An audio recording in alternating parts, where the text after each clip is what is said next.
Poetry of Earth by John Keats. John Keats was one of the foremost English Romantic poets.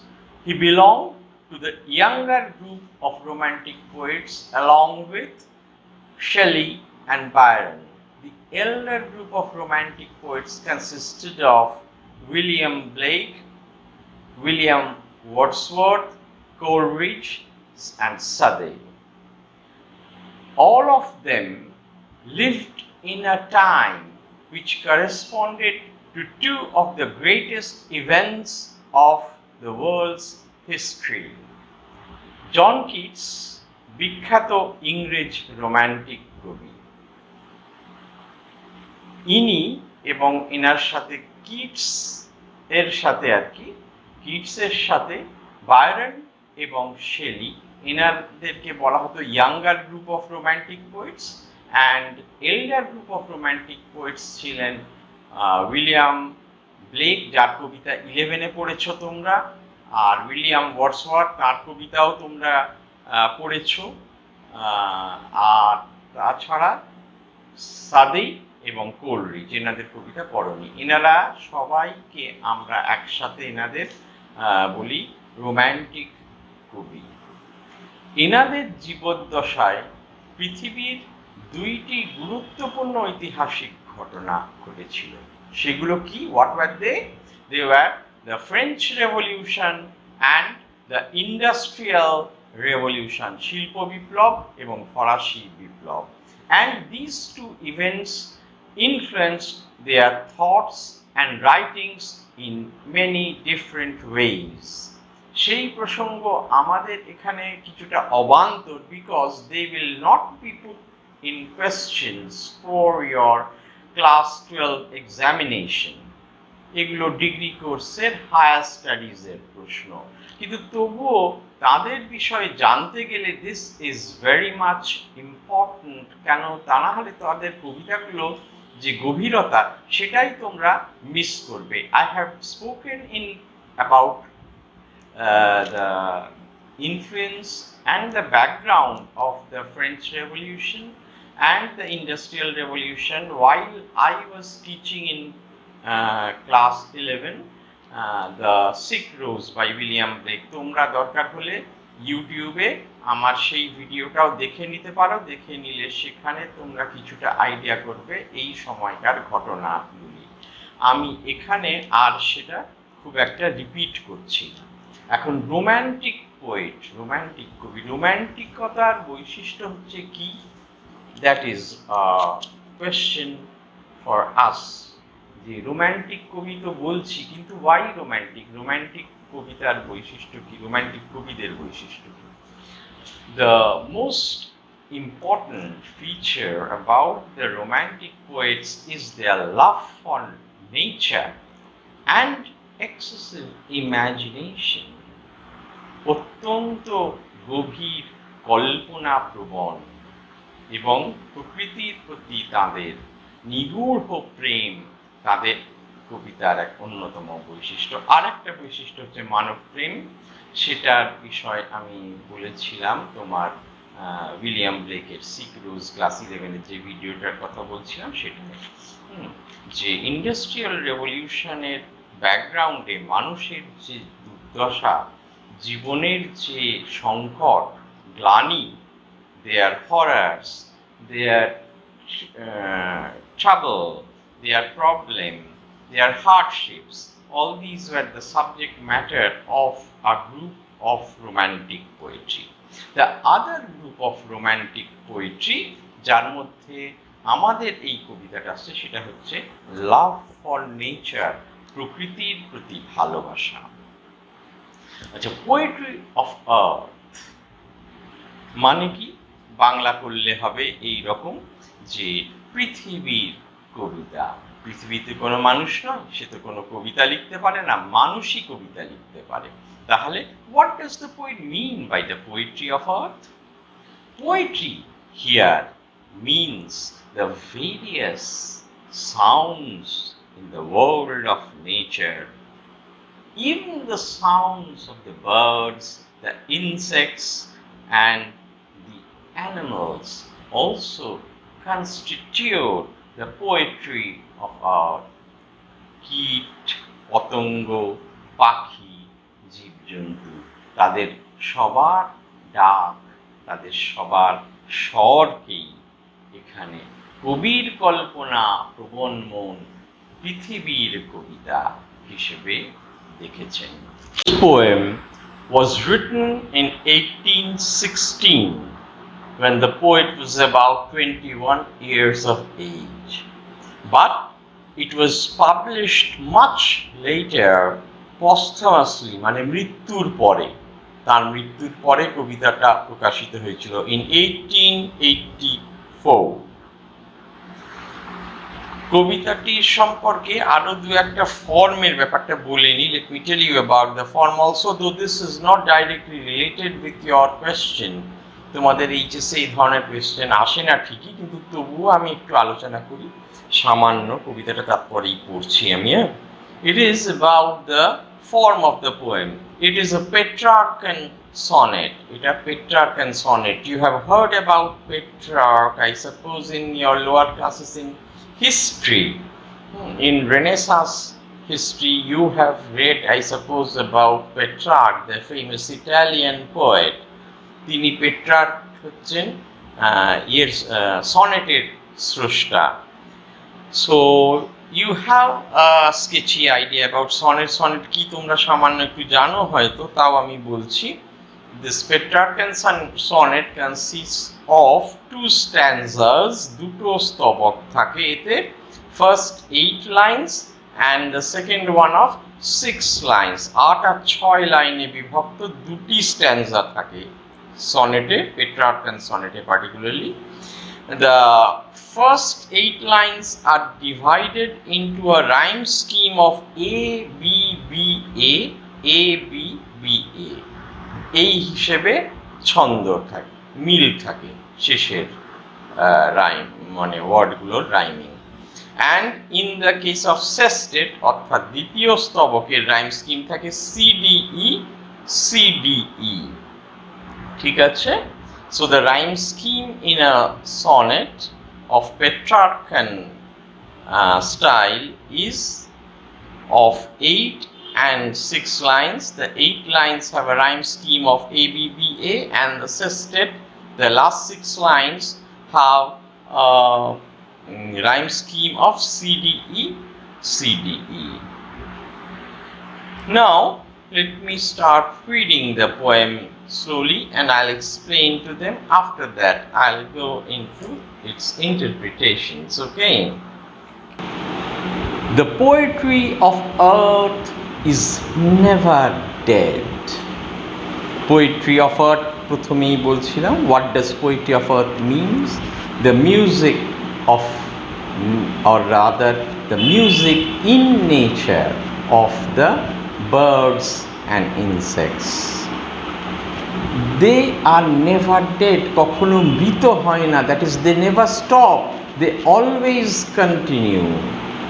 The poetry of earth is ever going. পৃথিবীর কবিতার মৃত্যু হয় না, সে সব সময় সদা বিদ্যমান। When all the birds are faint with the hot sun and hide in cooling trees, a voice will run from hedge to hedge about the new mown mead. When all the birds are faint, যখন পাখিরা সবাই ক্লান্ত হয়ে পড়ে, faint মানে মৃদু, এখানে বোঝাচ্ছে they become tired, faint is tired, আর তাদের গলা দিয়ে স্বর বেরোচ্ছে না, মৃদু হয়ে ক্ষীণ হয়ে এসেছে, আর তারা গান গাইতে পারছে না, ক্লান্ত হয়ে অবসন্ন হয়ে গেছে। কেন? উইথ দ্য হট সান, গ্রীষ্মের গরম সূর্যের তাপে, they are all tired, the birds can't sing anymore and hide in cooling trees, শীতল ঠান্ডা গাছের ছায়ায় তারা লুকোয়, আশ্রয় নেয়। এই গ্রীষ্মের তাপ হতে নিজেদেরকে মুক্ত করতে, তখন কি হয়? A voice will run from hedge to hedge. At that time, a voice runs is heard. ছোটে নয়, এখানে রান মানে is not running, is not ছুটছে এ অর্থে নয়, is heard rather. A voice is heard from hedge to hedge, এক ঝোপ থেকে আর এক ঝোপে এই স্বর, এই ভয়েস, এই স্বর, কণ্ঠস্বর বা যাই বলি না কেন শোনা যায় এক হেজ, এক ঝোপ থেকে আর এক ঝোপে। অ্যাবাউট দ্য নিউ মোন mid, about the new moon. Mead is the short form of meadow, মানে মাঠ, প্রান্তর, field. New moon mead therefore means the meadow or field from which the harvest ফসল has been recently cut. New মানে recent. So, from where do we hear the voice of the grasshopper? We hear the voice of the grasshopper from hedge to hedge, which lie around the meadow or the field from which the harvest or crop has been recently cut or harvested. Got it? Luxury মানে হচ্ছে বিলাসিতা। তো he takes the lead in summer luxury, মানে the grasshopper takes the leadership as if, ঘাস ফড়িং নেতৃত্ব দেয় এই গ্রীষ্মের বিলাসিতায়, মানে এই গ্রীষ্মের দুপুরে গান যে, সেটা গানটা যেন তার একটা বিলাসিতার পর্যায়ে পড়ে। এরকম সময় কেউ গান গায় না, সবাই ক্লান্ত, মুহ্যমান, everybody is tired, everybody is drooping with tiredness, কিন্তু তারই মধ্যে ঘাস ফড়িং গান গাইছে যেন গ্রীষ্মের, এটা একটা বিলাসিতা। He has never done with his delights, has never done, that is, he is not exhausted, he is not tired, সে ক্লান্ত হচ্ছে না তার এই তার আনন্দে, মানে তার আনন্দের কোনো ক্লান্তি নেই। আমরা ইন সিম্পল বেঙ্গলিতে বলবো তার আনন্দের যেন কোনো ক্লান্তি নেই। পাখিরা মুহ্যমান, they have stopped, the birds have stopped singing, but the grasshopper never seems to be tired of the heat and of his joy, delight, ananda. For when tired out with fun, he rests at ease beneath some pleasant weed. কারণ যখন সে ক্লান্ত হয়ে যায়, tired out with fun, তার আনন্দে যখন সে ক্লান্ত হয়ে যায় এইরকম ডেকে ডেকে, তখন হি রেস্টস অ্যাট ইজ, সে আরামে বিশ্রাম নেয়, beneath, that is under, some pleasant weed, pleasant আরামদায়ক, উইড আগাছা, মানে কোনো গাছপালা ঝোপঝাড়ের পাতার ছায়ার তলায় সে তখন আরাম নেয় যখন সে ক্লান্তি বোধ করে। কেমন? So here we end the octave, অক্টেভটা এখানে শেষ হলো। এবার আমরা sestet, that is the next stanza, next শেষ 6 লাইনের স্ট্যান্জাতে এন্টার করব। আচ্ছা, অক্টেভে যে আইডিয়াটা উপস্থাপন করা হয়, the idea which is put up in the octave is continued in the sestet in a more reinforced manner, অর্থাৎ অক্টেভে যে আইডিয়া, যে ধারণা, যে কথাটা বলা হয় সেটাকে আরও জোরদারভাবে বলা হয় সেস্টেটে। তো এখানেও এই দেখো পরের স্ট্যান্জাতেও তাই, আমরা যা প্রথম স্ট্যান্জায় দেখেছি সেটাকে রিইনফোর্স করছেন poet. The poetry of earth is ceasing never. পৃথিবীর কবিতা কখনো থামে না। সিজ মিনিং স্টপ, এন্ড, থামা। তো সিজিং নেভার, কখনো থামে না পৃথিবীর কবিতা। কিভাবে? কারণ গ্রীষ্ম তো সারাক্ষণ সারা বছর থাকবে না। Summer is bound to end sometimes, and in the cycle of season other seasons will also come. So what will happen then? Will the poetry of earth stop with the cycle of season, with the change of season, with the going of summer? The poet says no. Why? কেন গ্রীষ্ম চলে গেলেও পৃথিবীর কবিতা থামে না কেন? Because on a lone winter evening, when the frost has wrought a silence from the stove, there shrills the cricket's song in warmth increasing ever. যখন কোনো লোন মানে lonely, it's a form of lonely, নিস্তব্ধ শীতের বিকেলে, frost, তুষার, has wrought a silence, চারিদিকে একটা নিস্তব্ধতা এনে দেয় এই শীতল ঠান্ডা জমাট বাঁধা তুষার। তখন from the stove there shrill, stove মানে উনুন, ফায়ার প্লেসও হতে পারে। ওদের দেশে তো শীতের দেশে ওরা ঘর গরম রাখার জন্য, তখন তো হিটিং সিস্টেম ছিল না, তখন ওরা স্টোভ বা ফায়ার প্লেস ইউজ করতো। সেই উনুনের কথা বলছি, স্টোভ মিন্স উনুন আর কি। তো সেই উনুন কাঠের আঁচ হিসাব সাধারণত সেই সময় জ্বালানো হতো। তো সেই উনুন বা স্টোভ থেকে চিৎকার, there shrills the cricket song. Cricket, who is the cricket? Cricket হচ্ছে ঝিঝি পোকা। ঝিঝি পোকার তীক্ষ্ণ গান, শিল, তীক্ষ্ণ গান শোনা যায়।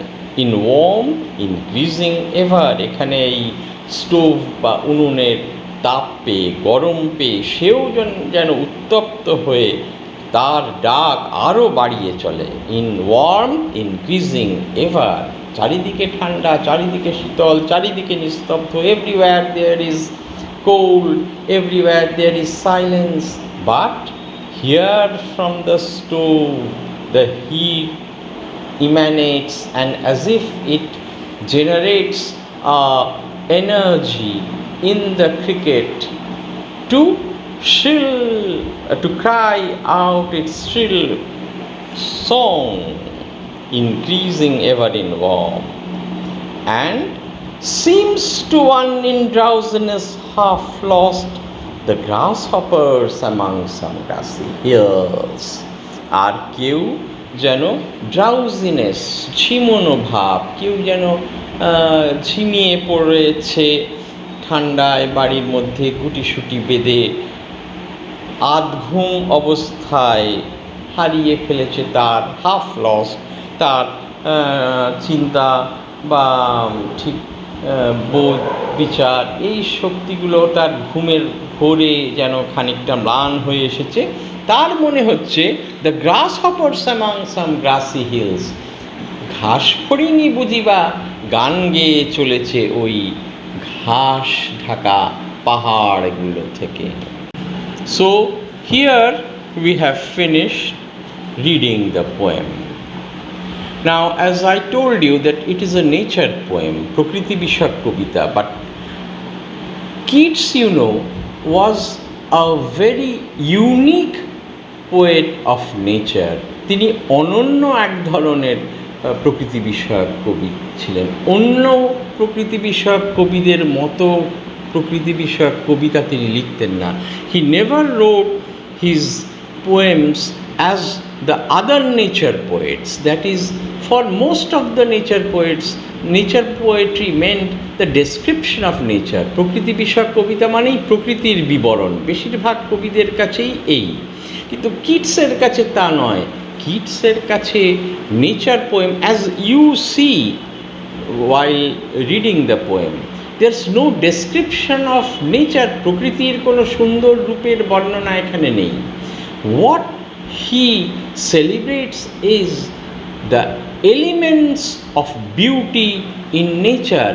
It may be a sound as here, it may be smell, it may be touch, it may be sight. দৃশ্যগত, স্পর্শগত, শ্রবণগত, যেমন এই কবিতাতে, অথবা মানে ঘ্রাণগত, প্রকৃতির যে নানান রূপ রস গন্ধ আছে সেইগুলোকেই তিনি তার কবিতায় তুলে ধরতেন। So this is something unique. His nature poetry is not description of nature like other nature poets. অন্য প্রকৃতি বিষয়ক কবিদের মতো তিনি প্রকৃতির বিবরণ দিতেন না। প্রকৃতির যে এই রূপগুলো, যেটা প্রকৃতির দৃশ্যে, প্রকৃতির এই যে শ্রবণ, শোনা, কানের যে বিউটি, শ্রবণগত সৌন্দর্য, দৃশ্যগত চোখের, স্পর্শগত টাচ, বা ঘ্রাণগত, বা ইভেন স্বাদ।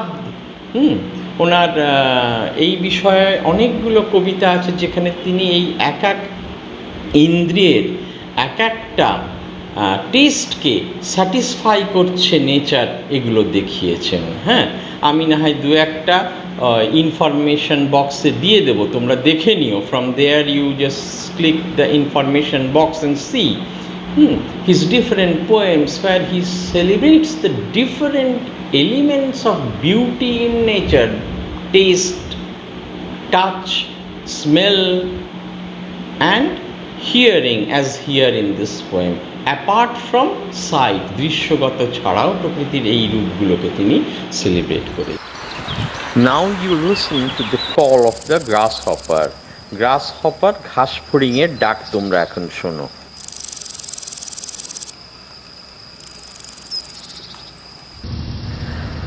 আচ্ছা, এখন তোমরা ক্রিকেট বা ঝিঝি পোকার ডাক কেমন হয় তা শোনো।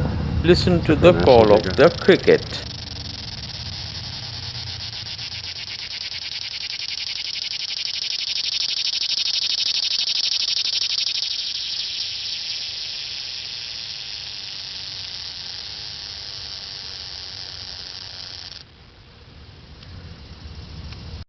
ও এক মিনিট, সরি, আমি একটা ভুল বলে ফেলেছি। It is not information box, it will be description box. You click the description box for the information which I just now told you. All right.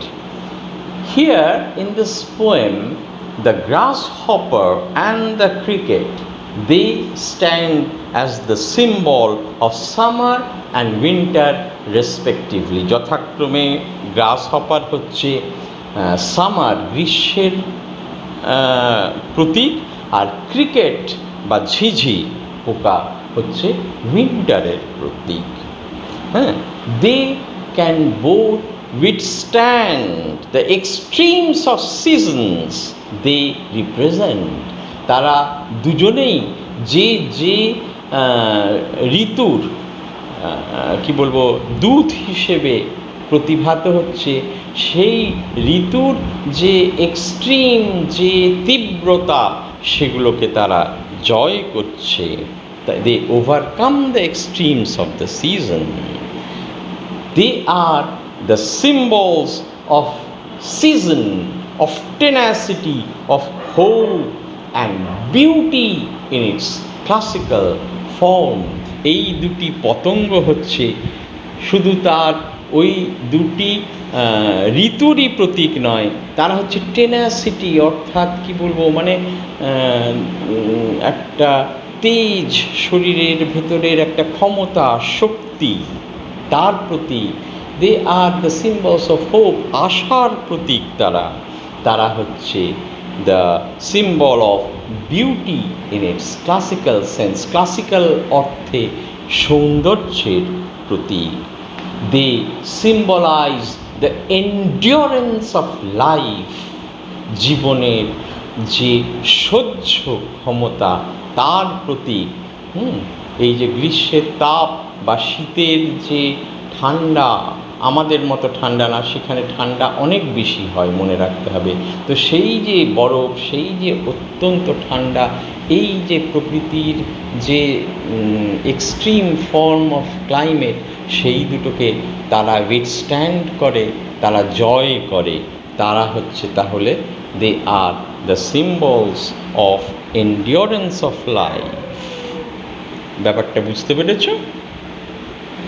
দেখো, প্রতীকগতভাবে আর এক দিক দিয়ে যদি দেখতে আমরা চাই, তাহলে দেখব the poem is a Messenger of hope. The poem serves as a Messenger of hope. আশার বাণী, আশার বার্তা এই কবিতাটা নিয়ে আসছে।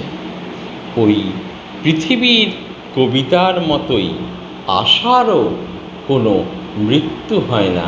পৃথিবীর কবিতা যেমন, পৃথিবীর যে music, the sounds of nature as they run from season to season, so hopes also runs from one time to another, and the harsh tribulations of life, জীবনের যে কঠোর বাস্তব নির্মম যে ঘাত প্রতিঘাত, symbolized by the extremes of weather conditions in summer and winter, গ্রীষ্ম ও শীতের যে অত্যন্ত যে তেজ তাপ বলো বা ঠান্ডা শীতলতাই বলো, যাই বলো না কেন, তো তার যে তেজ, সেই হার্শনেসটাকে ওভারকাম করছে তারা।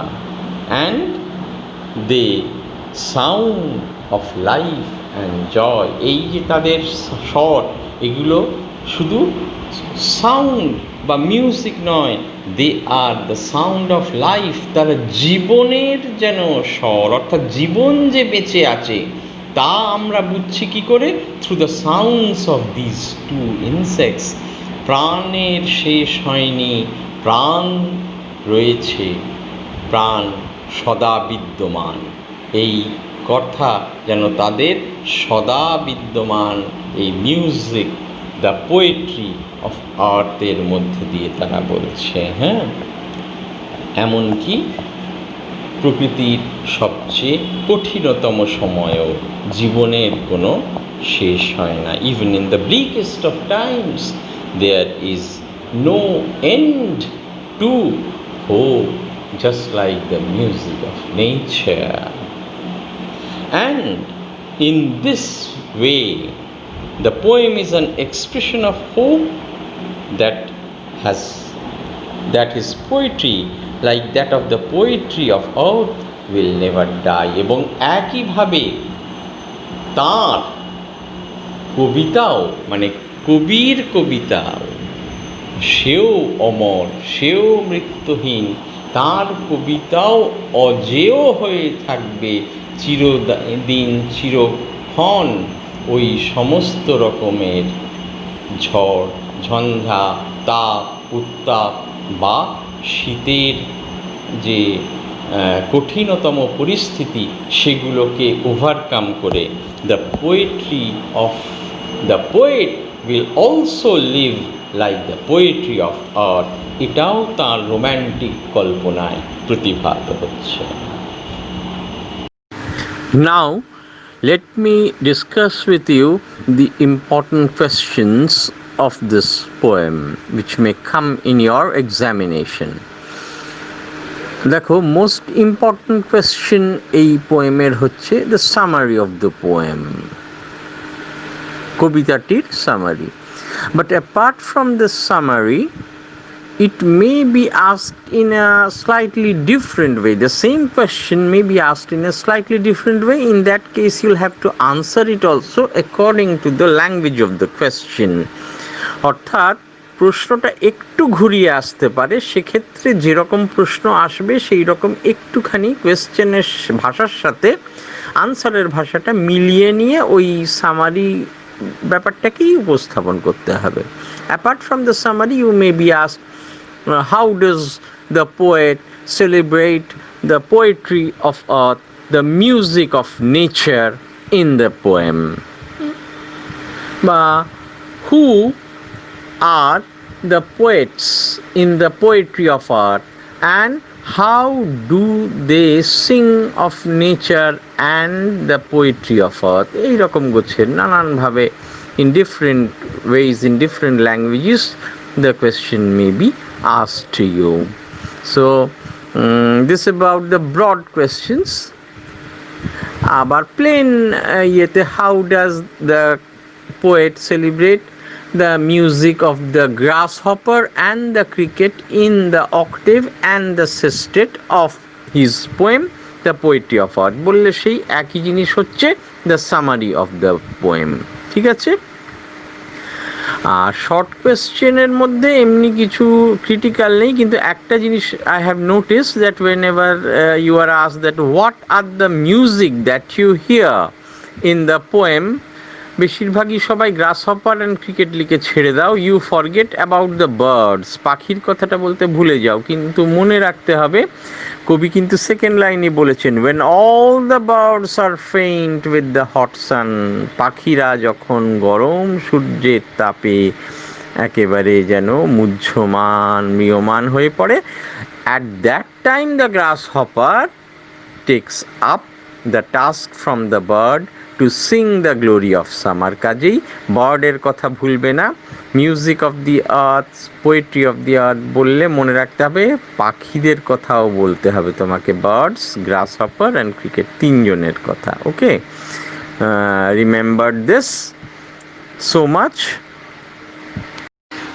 আমি আনসারের হিন্টগুলো একটু দিলাম, based on that you frame the answers by yourself and ask me if you need any help at all. Okay, so much for about this poem today. Thank you.